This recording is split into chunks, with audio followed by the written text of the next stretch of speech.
Olá, pessoal! Sejam muito bem-vindos a mais um Debatendo a Qualidade da Carne. Aqui nós conversamos sobre como atuar no controle de qualidade de carnes, a como dominar o controle de qualidade de carnes. Eu sou a Jennifer Kipper, sou engenheira de alimentos e sou especialista em qualidade da carne. E hoje, o assunto da nossa live de hoje vai ser sobre a importância do bem-estar animal e a sua relação com a qualidade da carne. Então, pessoal, primeiramente, né, quando nós falamos em bem-estar animal, o que seria este bem-estar animal e quando que surgiu, né, toda essa questão do bem-estar animal? Então, essa história do bem-estar animal, ela não é de agora, né? Não é algo recente, é algo que já vem sendo discutido há muitos e muitos anos. Então, desde lá, 1964, que surgiu o primeiro livro sobre o bem-estar animal. Então, foi lá em 1964 que teve uma médica veterinária que ela, ao visitar uma fazenda, ela se admirou, né, de como que era a criação dos animais. Ou seja, ela ficou, espantada, né, de como não se tinha um cuidado com esses animais. Então ela escreveu um livro que é, Máquina de Animais. E esse livro, então, que foi o precursor, digamos assim, do bem-estar animal, porque foi a partir disso, né, dessa visão que, deixa eu ver o nome dela que eu anotei aqui, é Ruth, veterinária Ruth. A partir dessa visão que ela teve de como que era a criação desses animais, foi que surgiu então a isso foi divulgado, né, mundo afora. Então as pessoas começaram a ficar sabendo como que era, né, essa criação dos animais. E foi a partir disso, então, que surgiu essa questão de proporcionar algo, né, para que a gente pudesse garantir esse bem-estar animal a todos esses animais de criação, então, que eram destinados ao abate. E foi a partir deste livro, então, dessa veterinária Ruth, que surgiu as 5 liberdades, né, através de um comitê de ética que existe até hoje. E dentro, né, dessas 5 liberdades, a gente trabalha esse conceito do bem-estar animal.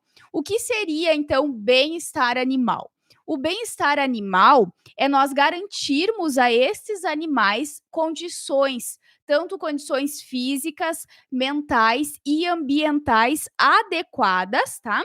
Para que esses animais consigam se desenvolver de maneira satisfatória e dentro, né, de condições consideradas ideais. Ou seja, né, condições essa de que não tenha maus tratos, de que esses animais sejam conduzidos, criados, manejados, né, com todo um cuidado, para que, além da gente não uh, inferir, não machucar esses animais, né, e a gente trabalhar com este cuidado, a gente sim também consegue, né, ter carnes com maior qualidade.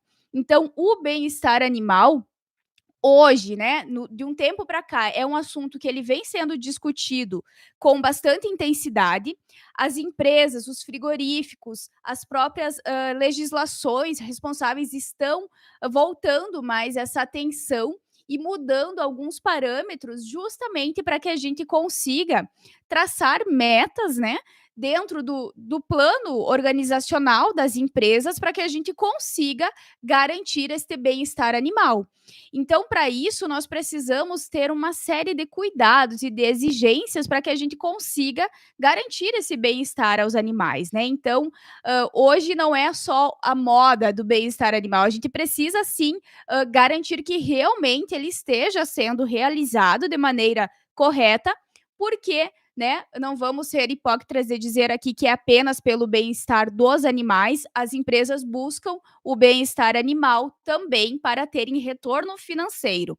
E foi a partir dessa visão, desse novo pensamento, então, que essas empresas começaram a ter de que sim, o bem-estar animal ele reflete em um maior retorno para essas empresas, a ter uma carne com qualidade, sem animais lesionados, sem perdas lá durante o processo. Então foi a partir disso, né, que começou a se difundir ainda mais e de que as pessoas começaram a ver a real importância, então, do bem-estar animal. Então, pessoal, vamos falar um pouquinho sobre o que seria estas 5 liberdades. Como eu comentei, né, quando surgiu essa questão do bem-estar animal, foi estipulado, então, 5 liberdades. O que seriam estas 5 liberdades? São 5 fatores, né, que a gente precisa garantir. Então, todo animal ele precisa ser criado, ser manejado, transportado dentro destas 5 liberdades. Então, essas 5 liberdades, elas nos norteiam a proporcionar o bem-estar a estes animais. Então, a primeira liberdade é que estes animais eles devem estar livres de fome, tá? De sede e de má nutrição. Então, essa liberdade está associada à alimentação que esses animais vão ser submetidos, a questão da água. Então, eu preciso fornecer uma dieta balanceada a todos esses animais. Eu preciso garantir que eles tenham acesso à água, né, um acesso à água de qualidade, água potável. Não é, então, dar qualquer água, não é dar qualquer alimentação. Então, além dessa questão, né, dessa alimentação, da água, disso ser uma questão de necessidade, né, para o desenvolvimento desses animais, é uma forma também da gente garantir que os animais, então, vão ter esse bem-estar. Então, aqui nós precisamos ter todo um cuidado de como que vai ser essa alimentação fornecida. Eu preciso ter cuidados lá na hora do frigorífico. Né? O que acontece? Toda essa parte do bem-estar animal e do abate humanitário, né, que a gente pode usar também, ele vai estar associado desde lá a criação desses animais, então lá nas fazendas, né, até o momento da sangria. Então, todo esse período da cadeia produtiva da carne vai estar associado ao bem-estar animal. Então, dentro de todas essas etapas, nós precisamos assegurar que os animais serão manejados da maneira correta. Então, aqui, essa questão também de fornecer com que os animais tenham alimentação, tenham a água disponível, vai estar associado também a momentos antes do abate. Então, aqui, até esses dias, uma seguidora aqui do canal Qualidade da Carne, ela mandou uma pergunta, né, lá na caixinha, relacionado justamente a essa liberdade, a esta primeira liberdade. Então, o que acontece? Quando os animais chegam ao frigorífico, né, já quando eles saem da propriedade, a gente tira a alimentação deles. E eles ficam algumas horas em jejum, né, que, claro, devemos respeitar esse período também estabelecido pela legislação.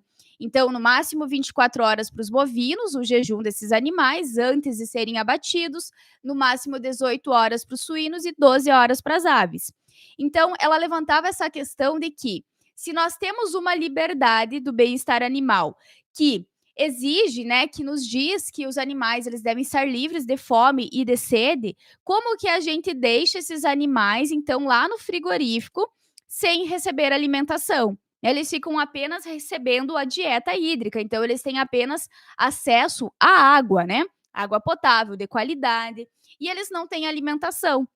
Aí, se nós formos pensar por toda essa questão dessa liberdade do bem-estar animal, ela infringe essa liberdade, certo? Porque o animal está algumas horas sem receber essa alimentação. Mas nós precisamos entender também que esse é um ponto muito importante da cadeia produtiva, que vai ser justamente para que eu consiga garantir a segurança, né, evitar contaminações durante o processo. Então ele é uma etapa muito importante na busca, né, da segurança e também da qualidade dessa carne. Então, estas horas, né, já são estudadas justamente para que ela não comprometa, né, essa questão do animal, ficar com muita fome ou trazer algum desconforto em relação a isso. Mas né, importante destacarmos aqui que sim, é importante então respeitar esse jejum máximo, né, no máximo, esses limites que eu trouxe aqui para vocês. Porque já aconteceu, né, situações de estabelecimentos de frigoríficos em que passou as 24 horas de jejum e, esses animais iriam ficar muito mais horas em jejum, né. Então, o estabelecimento, não sei se não tinha o conhecimento, não tinha algum profissional, que sabia, né, realmente como proceder nesses casos, mas aconteceu já dos animais ficarem mais de 24 horas em jejum. aí sim a gente já está comprometendo, né, essa primeira liberdade, então, que a gente tem aqui relacionado ao bem-estar animal, ok? A nossa segunda liberdade é em relação ao ambiente em que esses animais estão inseridos. Então, nós precisamos garantir que esses animais estejam livres de desconforto. O que isso quer dizer? Aqui entra em toda a relação da onde os animais são criados, como que são as baias em que esses animais estão alojados, elas permitem condições adequadas a estes animais, como que é a questão da temperatura do ambiente em que esses animais estão inseridos também, né? Porque hoje nós sabemos que qualquer oscilação de temperatura, os extremos de temperatura, calor, frio em excesso, isso vai fazer com que esses animais eles não tenham um bom rendimento, não tenham um bom desenvolvimento de ganho de massa, né? E isso vai infringir toda a questão do abate. Esses animais podem ser destinados ao abate sem estarem em condições ideais de abate, pode fazer com que o produtor tenha um gasto excessivo com alimentação para que esses animais consigam chegar nesse ponto ideal para serem abatidos. Então, qualquer alteração nessa temperatura, na condição climática ambiental, ela vai sim também estar interferindo nesse rendimento dos animais, né? No quanto eles vão poder se desenvolver, no quanto eles vão conseguir crescer. Então, além de proporcionar desconforto quando a gente tem oscilações de temperatura, isso vai interferir também na produção. Então, a gente pode ver que nós temos, principalmente na questão leiteira, né? As vacas leiteiras, elas são a maioria dos sistemas em que esses animais ficam, né, para ser feito o processo de ordenha, é sistemas refrigerados. Então, todo o ambiente, ele tem sistemas que a gente tem, desses modelos é os freestyle, que é um ambiente completamente refrigerado em que esses animais eles não oscilam com essa troca térmica, né, de ter muito calor. E com isso a produção leiteira, né, de leite, ela continua sendo ativa, né? Ele continua produzindo bastante. Então, para os animais também, na questão das aves, dos suínos, a gente já tem bastante também esses sistemas em que a gente consegue fornecer, né, um ambiente em condições adequadas de temperatura, em condições climáticas adequadas. A questão também das camas que esses animais, onde eles ficam, né, de fazer sempre esse processo de limpeza adequada do local, tudo isso vai proporcionar conforto a esses animais. Aqui também é muito importante, né, nessa questão ambiental relacionado ao transporte. No transporte também eu preciso assegurar que esses animais estarão sendo transportados em condições ideais. Então, é preciso que eu tenha todo esse cuidado do horário em que o transporte vai acontecer.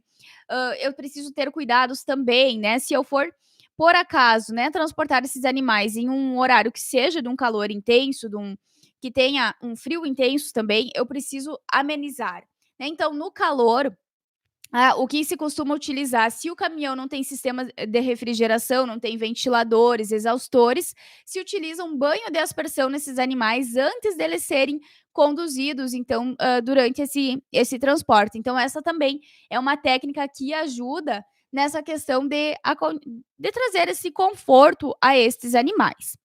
E a nossa terceira liberdade, então, é de que esses animais devem estar livres de doenças e de injúrias. Então, aqui, nessa questão do bem-estar animal, já tem diversos estudos, né, associados à importância de se ter sistemas alternativos de criação, que não é mais aquele sistema em que os animais eles são criados em um espaço que eles não conseguem nem se movimentar, né, que eles não conseguem expressar o seu comportamento normal. Isso já está infringindo no bem-estar animal. Então, esses sistemas alternativos, eles trazem um rendimento muito grande. Rendimentos em relação a esse animal vai estar pronto para o abate em um período mais curto. Esses animais, eles não vão desenvolver tantas doenças, né? E com isso a gente consegue diminuir o uso de antibióticos, o uso de remédios. Isso é bom para o desenvolvimento do animal, para a qualidade dessa carne e também para o produtor, que vai ter um custo reduzido, né, relacionado a essa questão de evitar desperdícios, né, de insumos, de medicamentos que são caríssimos e que acabam encarecendo todo esse processo. E dessa maneira, né, eu preciso então garantir essa questão da sanidade, tendo um ambiente bem limpo, higienizado, tendo as vacinas todas em dia, né? Isso são formas então que eu consigo manter essa terceira liberdade. E a nossa quarta liberdade é liberdade para se expressar, que é justamente então que o animal tem essa condição de expressar o seu comportamento natural. Então, é natural do animal caminhar, né? Então, ele não pode ficar extremamente preso, porque ele não vai expressar esse comportamento. Com isso, esse animal vai se estressar. Eu preciso fazer com que todo o processo de condução desses animais seja também realizado de maneira adequada, sem uso então de ferramentas, né, de aqueles pontiagudos, né, em que muitas vezes os colaboradores acabam inserindo no animal para que ele ande, para que ele se locomova. E isso, né, além de trazer gerar um estresse muito grande a esses animais, ele ainda vai comprometer muito a qualidade dessa carne. Que todo esse local em que vai ser inserido esses bastões de choque, ou ainda aquelas ponteiras, vai ter uma danificação, uma alteração nesse corte cárneo. E lá no momento do abate, a gente consegue perceber isso nitidamente, né? Que houve, então, essa alteração, essa lesão, né? Esse machucado no animal. Então, isso gera uma série, né, de reações negativas. Então, precisamos ter uma atenção também relacionado a isso. E a quinta liberdade, então, é que esses animais devem estar livres de medo e de estresse. Então, aqui já complementa um pouco do que a gente vinha falando, né? Todas essas situações em que, durante a condução desses animais, se tem pessoas gritando, se tem movimentos de cachorro, né? Qualquer movimento fora do normal, o próprio transporte. Porque o transporte, né, é algo que é um dos maiores pontos que geram maior estresse desses animais, justamente porque eles estão indo em um ambiente que eles não conhecem.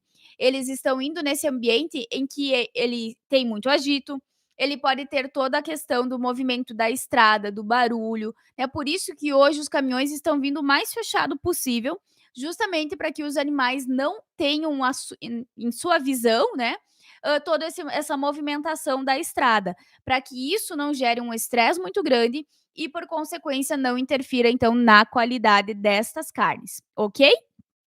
Então, pessoal, eu preciso, além disso, né, de assegurar essa questão de evitar que esses animais, eles passam por toda essa questão do medo e do estresse, durante o seu processo de criação, durante a sua condução, durante esse transporte e também a condução desses animais, momentos antes de serem abatidos, eu preciso evitar sombras, né, qualquer coisa, então, que vai fazer com que esse animal se assuste, eu preciso evitar.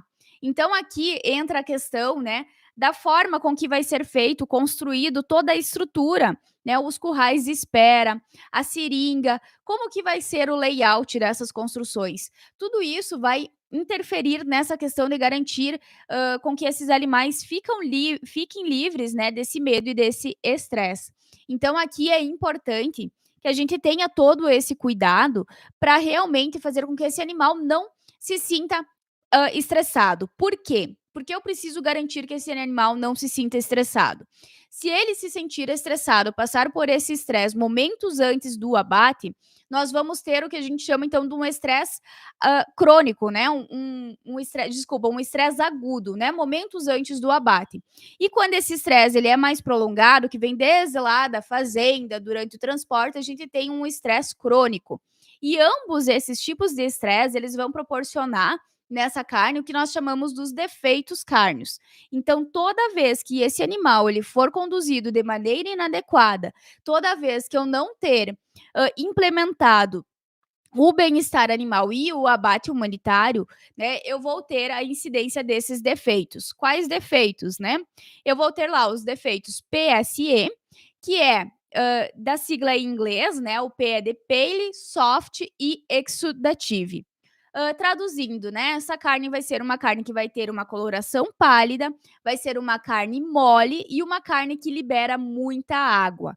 Esse defeito, né, ele caracteriza por ter uma carne com pH, então, abaixo de 5,3, né, abaixo do pH ideal, que ocorre esse processo, durante o processo lá de conversão do músculo em carne, ocorre um processo de acidificação muito rápido, muito grande. Então, eu vou ter uma produção de ácido lático lá no organismo, na musculatura do animal, durante o processo de abate, muito alta, e esse pH vai baixar, né, a níveis, então, abaixo do ideal.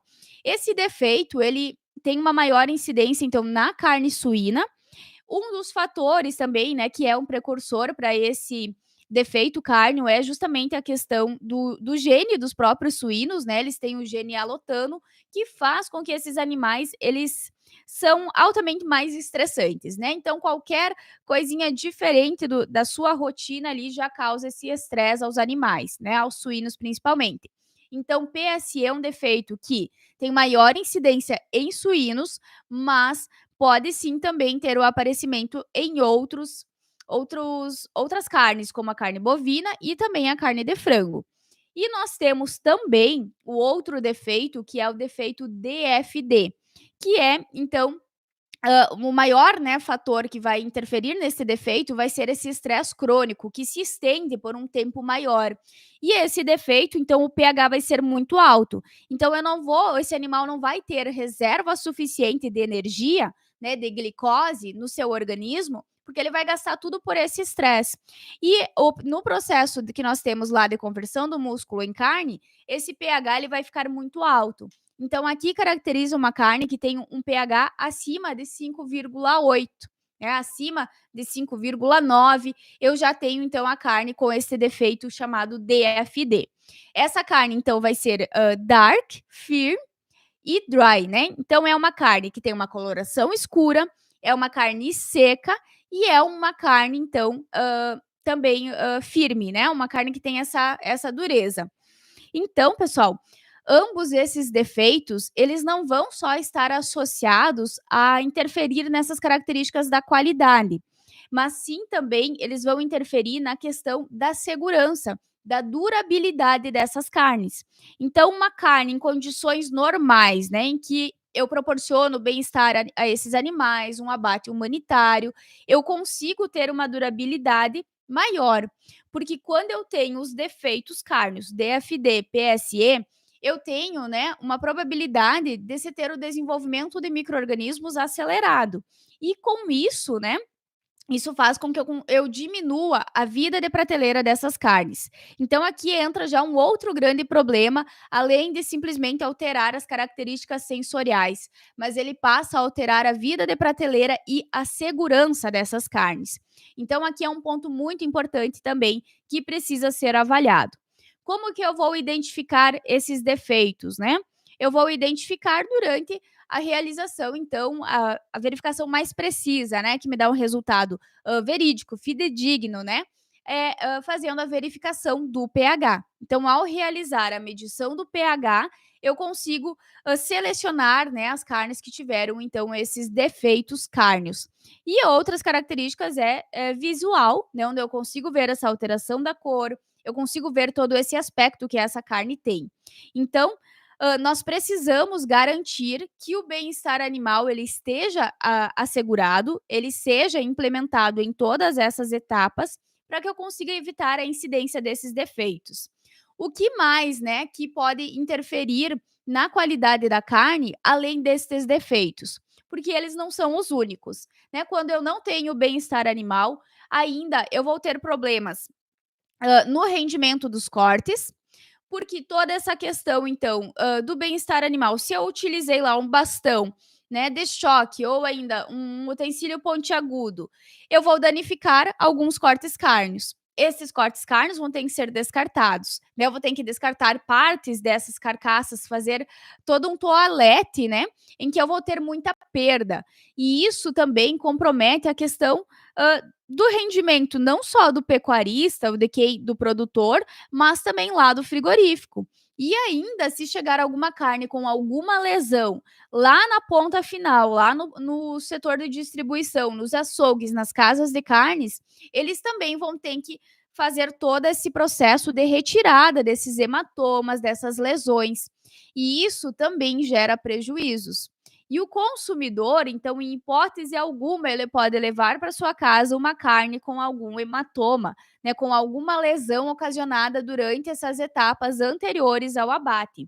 Então, o bem-estar animal, ele vai muito além, né, dessa questão, de fornecer essa garantia da qualidade, da segurança da carne. Mas ele também vai nessa questão de que, sim, nós precisamos ter esse respeito aos animais. Nós precisamos, né, a gente está criando esses animais para serem, nosso alimento. E nós devemos, né, essa questão de todo esse cuidado, então, com esses animais. Então toda a condição de como que vai ser as instalações desses ambientes, esses locais em que os animais estão alojados, em que eles vão ser manejados, como que vai ser as condições do transporte. Eu também preciso ter a certeza de que aquele transporte, ele oferece condições ideais para que o animal não se machuque, para que ele não caia.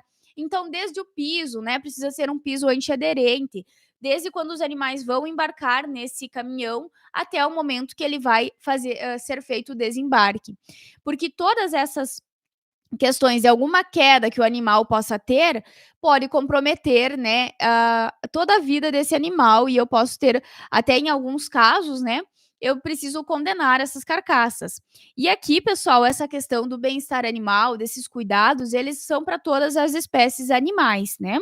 Nós vamos ter algumas, peculiaridades em cada uma dessas espécies. Então, claro que são espécies completamente diferentes e eu preciso sim ter cuidados diferentes com cada espécie.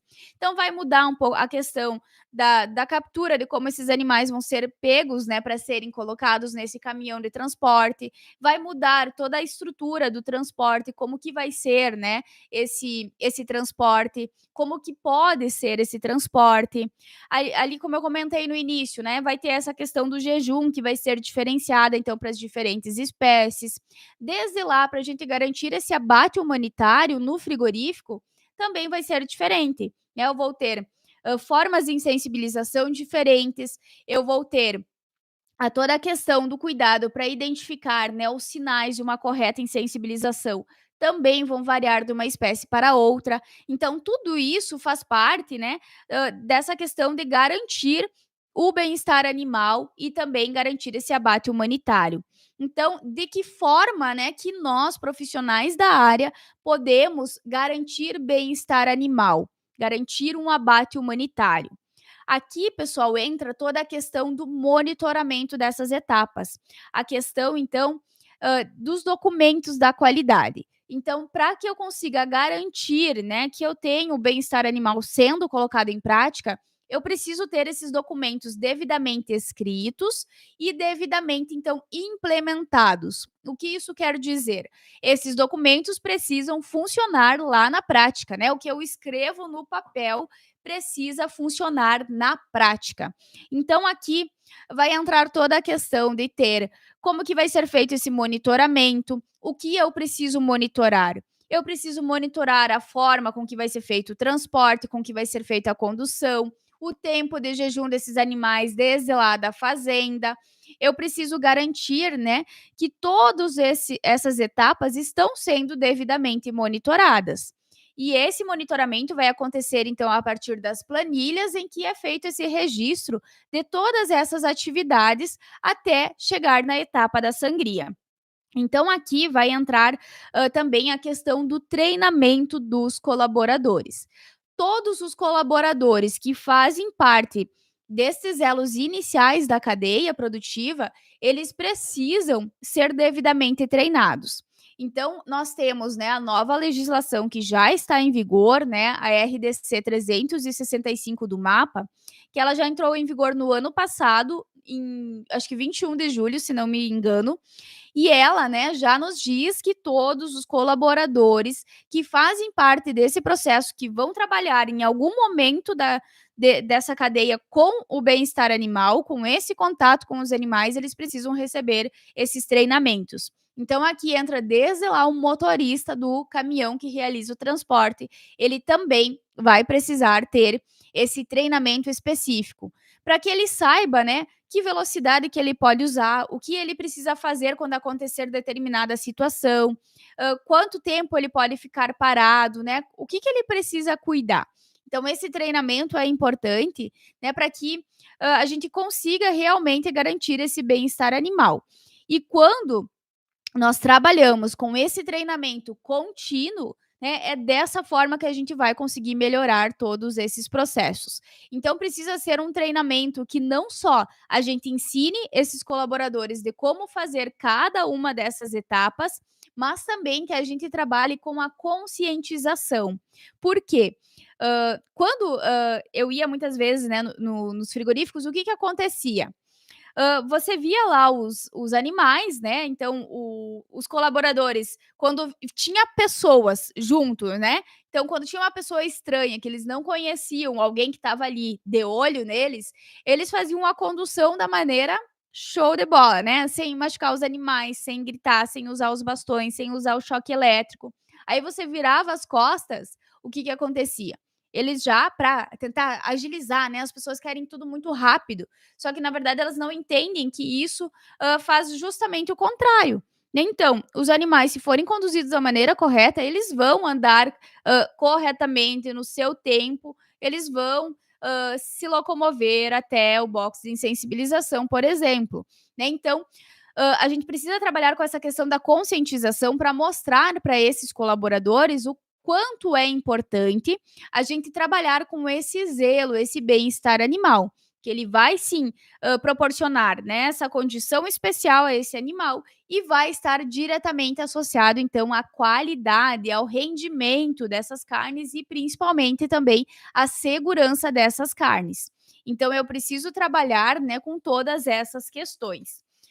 Com relação ainda à RDC 365, né, ela nos traz de que, os estabelecimentos eles precisam ter um monitor do bem-estar animal, né. Então eu vejo que várias empresas já estão se adequando a isso, já estão buscando, né, ter um monitor, um responsável, né, para essas atividades, o que antes não era algo obrigatório e agora passou a ser obrigatório.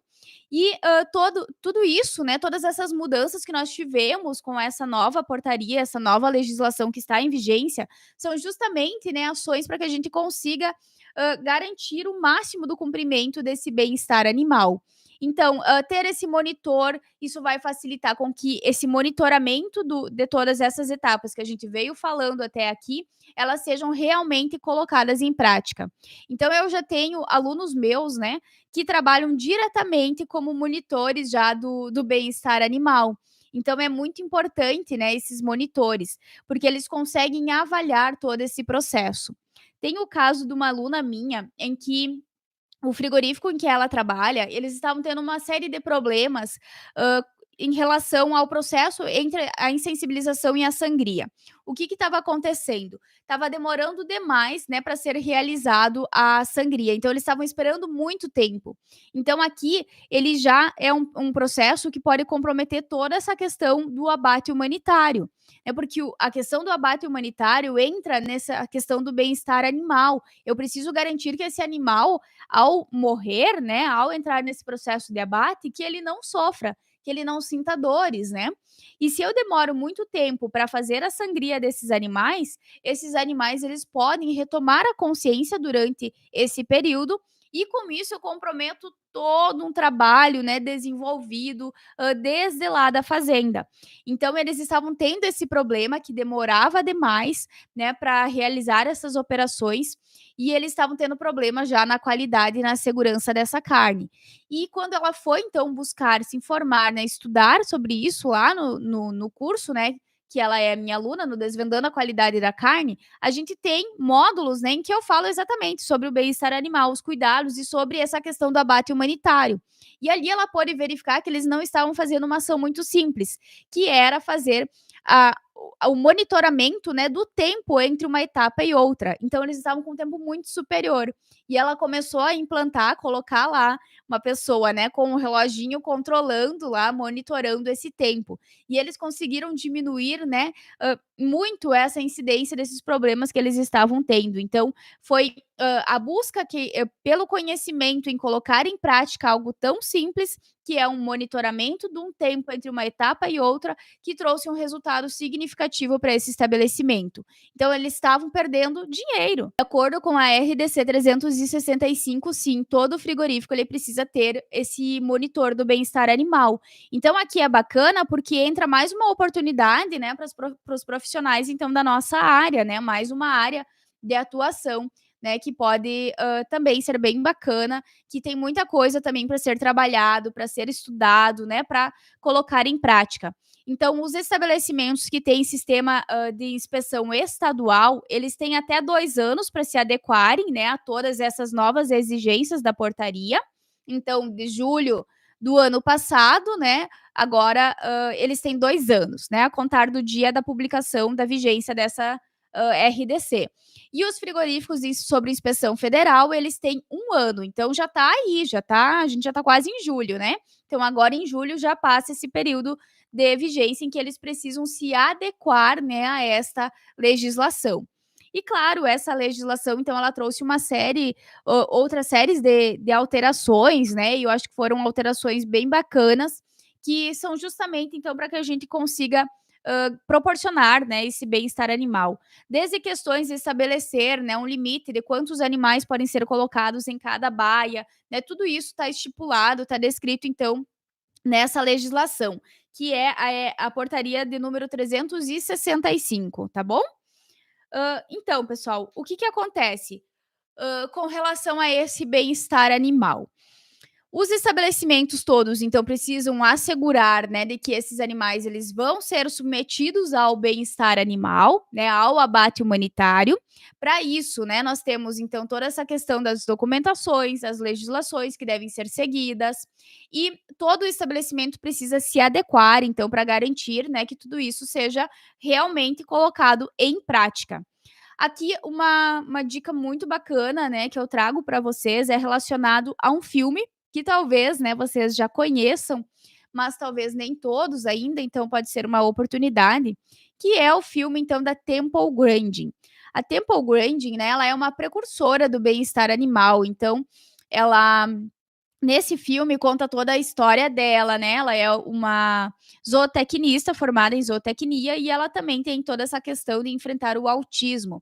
E foi justamente esse autismo que proporcionou, que ela pudesse enxergar, né, como os animais enxergam. Então, ela conseguiu, desenhar, né, todas a estrutura de como que os animais, enxergam quando tem uma sombra, quando tem uma corrente, quando tem um reflexo de uma poça de água. Então, ela pôde trazer tudo isso para dentro dessa questão de fornecer o bem-estar a esses animais. Então, quando ela começou a trabalhar com essa questão dessa busca, né, de proporcionar o bem-estar animal, a gente teve muitas mudanças voltadas ao planejamento, principalmente da estrutura das condições, né, dos currais, de ter aquele formato circular ou de espinha de peixe, tudo por um motivo, né, tudo porque os animais se sentem mais confortáveis, porque eles têm a tendência a andar em círculos, né, então tudo isso tem um porém, né, foi tudo estudado, e são formas, então, de fazer com que esses animais não sintam esse estresse. Então não pode ter nada, né, quando os animais forem se locomover que vão, fazer com que o animal se assuste. Porque quando o animal se assustar, né, ele vai então gerar todo esse estresse, o animal vai gerar medo, né? Isso faz com que esse animal ele consuma todas as reservas de, vai consumindo as suas reservas de energia e vai interferir lá na queda do pH. Então eu preciso evitar isso. E quando eu evito isso, né, esses objetos que causam esse medo, esse estresse, a tendência do animal é não seguir adiante, ele vai parar. Aí o que que acontece? O colaborador que está lá fazendo o manejo desse animal, ele vai lá, né, com o choque elétrico e vai fazer cutucar naquele animal para ele andar, né? Quando na verdade é só ter toda uma atenção e um cuidado, talvez o planejamento das instalações, né? Então a Temple Grandin ela já planejou, né, inúmeras instalações, inúmeros frigoríficos, todos voltados com essa questão, então, de proporcionar esse bem-estar aos animais.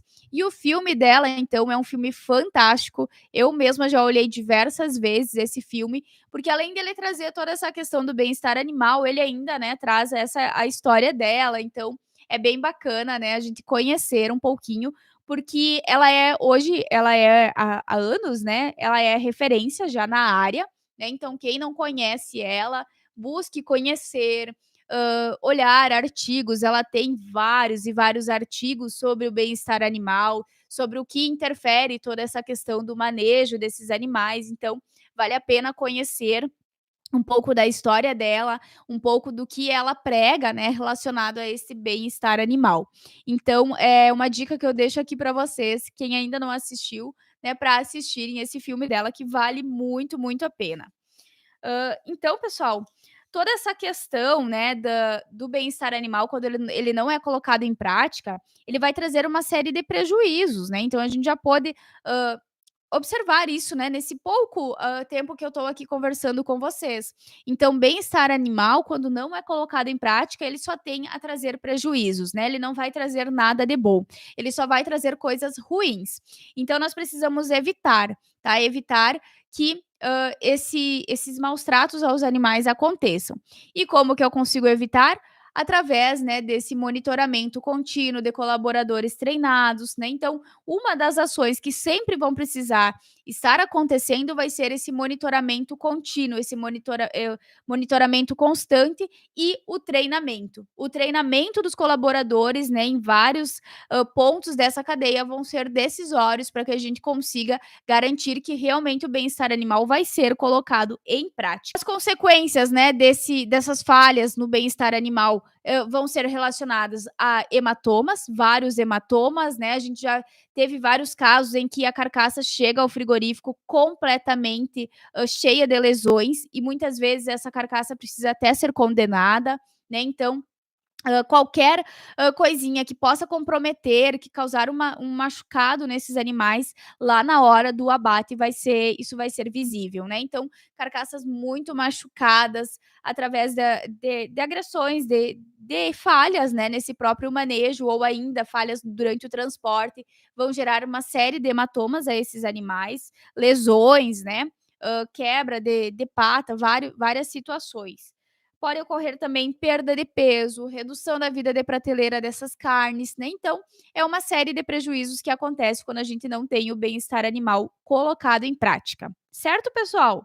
Hã, então, o que eu tinha preparado hoje para falar um pouquinho com você sobre o bem-estar animal era isso. Claro que a gente tem várias outras coisas para conversar sobre o bem-estar animal, mas, podem ser assuntos, né, que a gente pode abordar em outros momentos, mas o importante aqui, a mensagem que eu quero deixar para vocês é que precisamos, né, trabalhar o máximo possível para que a gente consiga garantir esse bem-estar a esses animais. E nós como profissionais da área, né, é uma outra oportunidade que nós temos, uma nova oportunidade, que é atuarmos também, então, no controle, no monitoramento exclusivo, então, do bem-estar animal. Então, é mais uma oportunidade para nós. Então, para quem, diz que não existe oportunidades, né, tá aí uma prova de mais uma opção que a gente tem para trabalhar nesta área. Quando tiramos o peixe dos tanques, colocamos numa esteira que leva 8 metros até chegar na insensibilização. Isso pode ser problema? Maurício, nesse caso não, tá? Porque ele vai ser muito rápido, né? Então, você tira esses 8 metros, ele vai ser tranquilo, tá? Porque o que não pode daí é demorar demais a etapa da insensibilização. Porque a gente tem que evitar ao máximo, né, essa exposição, então, no caso do pescado, né, em essa presença sem a água, né? Porque no caso aqui é feita a retirada do tanque e ele vai ser destinado para insensibilização. Esses 8 metros, acredito que não deva demorar muito, né, não sei numa esteira, ele não deve demorar tanto assim, mas precisa ser trabalhado muito bem também essa questão, então, do monitoramento, para garantir que não seja um tempo muito prolongado, porque se for um tempo prolongado, se der algum problema, às vezes no próprio sistema de insensibilização, de demorar demais a insensibilização, aí sim pode vir a comprometer. Porque se o peixe, né, ele ficar muito tempo sem o contato com a água, ele vai acabar, sofrendo, sendo interferido por essa questão do bem-estar animal, porque ele vai acabar agonizando ali nessa situação e ele pode até vir a morrer, tá? Então nós precisamos só evitar, né, que seja um tempo muito extenso. Se for esse tempo muito grande, aí sim ele pode vir a comprometer, mas se não, é bem tranquilo, esses 8 metros tá ok se ele não é um tempo muito demorado. E aqui é bom ter o cuidado, né, sempre, não só do pescado, mas em todas as espécies, é da organização, né, de ter essa estratégia, que não que tá cheio de animais, isso acontece muitas vezes com bovinos, né, com suínos, aves, começa lá a fazer a insensibilização de vários animais são insensibilizados e o operador lá não dá conta, né, de fazer a etapa da sangria. Então a gente precisa ter tudo, hã, cronometrado, tudo cuidado, né, para que eu não tenha vários animais sendo, insensibilizados e o operador não conseguir dar conta de fazer a sangria. Então a gente precisa trabalhar com esse planejamento estratégico. Quando isso acontece, o que que precisa fazer? Tem que parar a linha, né, tem que, avisar o colaborador lá que tem que esperar, né, que está demorando mais o processo da sangria, para que não aconteça problemas desse animal retomar a consciência durante essa etapa da sangria, que daí sim pode dar uma série de problemas, né. Então a gente precisa respeitar e cuidar esse tempo também, e por isso que é importante o monitoramento que a gente vinha falando até então, né. Com esse monitoramento a gente consegue avaliar, né, se realmente precisa mudar alguma operação ou não. Então é bem bacana se trabalhar com esse monitoramento eficiente, né, em que você possa usar ele não só, simplesmente para registrar no papel, mas sim para usar esses resultados para mudar, né, toda essa questão então de proporcionar melhorias, né, naquela questão que a gente vinha falando de proporcionar melhorias contínuas, né, em todo esse processo. Certo, pessoal? Obrigada então, um grande abraço a todos vocês.